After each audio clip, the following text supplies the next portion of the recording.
بسم اللہ الرحمن الرحیم اللہم صلی علی محمد وآل محمد۔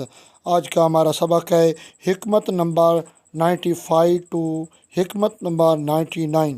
مولا امیر کائنات علی ابن ابی طالب علیہ السلام نے فرمایا، حکمت نمبر 95، مولا فرماتے ہیں جو عمل تقوی کے ساتھ انجام دیا جائے وہ تھوڑا نہیں سمجھا جا سکتا، اور مقبول ہونے والا عمل تھوڑا کیوں کر ہو سکتا ہے۔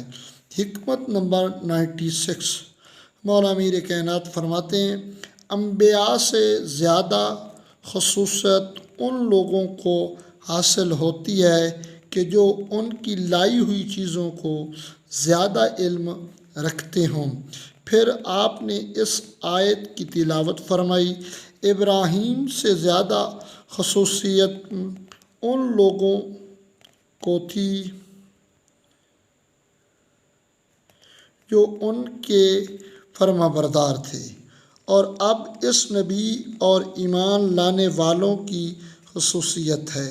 پھر فرمایا حضرت محمد صلی اللہ علیہ وآلہ وسلم کا دوست وہ ہے جو اللہ کی اطاعت کرے اگرچہ ان سے کوئی قرابت نہ رکھتا ہو، اور ان کا دشمن وہ ہے جو اللہ کی نافرمانی کرے اگرچہ نزدیکی قرابت رکھتا ہو۔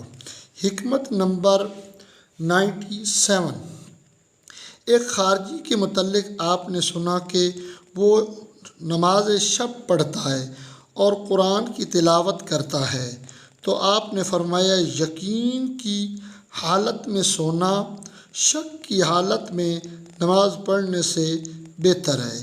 حکمت نمبر 98، جب کوئی حدیث سنو تو اسے عقل کے معیار پر رکھ کھولو، صرف نقل پر بس نہ کرو، کیونکہ علم کے نقل کرنے والے تو بہت ہیں، اس میں غور و فکر کرنے والے بہت کم ہیں۔